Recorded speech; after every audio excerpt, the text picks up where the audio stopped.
all created a legacy, but I ask you, what's next? When the barn's gone, what else do we build, and how do we protect our rights and our freedom to create a world that feels equal for all girls, women, trans and non-binary people? If you ever get told no or made to believe you can't do it, you must remember where this dream began.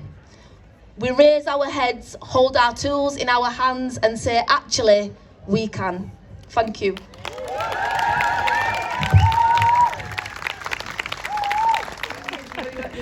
Hiya, Kirsty.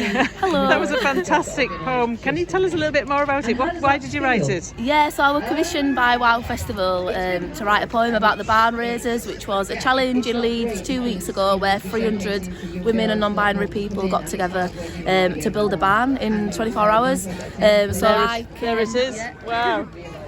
Amazing. And yeah, I think it represents more than this. It's about taking up space. There's a really interesting fact of like 1% of people on construction sites are women. It's obviously a really male-dominated industry and stuff. So they did loads of workshops with the women about construction and power tools and building, and then to prep them for the 24 hours. And yeah, the people turned up proper with great spirit, and I were privileged enough to capture some of that.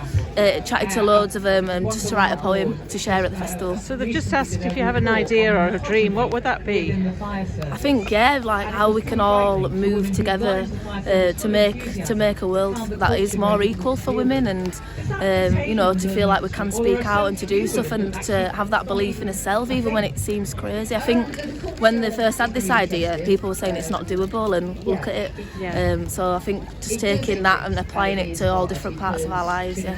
So because obviously it's a team thing, what's really important about working together too? Oh, just there's something magical when women and non-binary people come together. I always think that, and they turn up as well. Like I just loved how they just one by one, everyone just turned up. Like you can just rely on them, and yeah, just so many different backgrounds and people, but finding that common ground and working towards a better future, I think. So what next for you?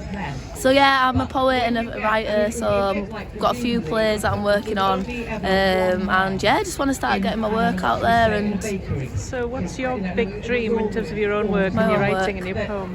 Yeah, I'm interested in like telling stories, and I feel like through telling stories we make the world a better place. So I'm just passionate about telling stories from people that we need to hear from, and yeah, putting it into amazing art. That's fantastic. It's all, when I look at people who've done massive great things in the world, they've all been raised by people who can tell stories. Yes, stories, I think, and listening. Yeah. And anyway, so I think you keep going. That's fantastic. Nice one, thank you. Thanks.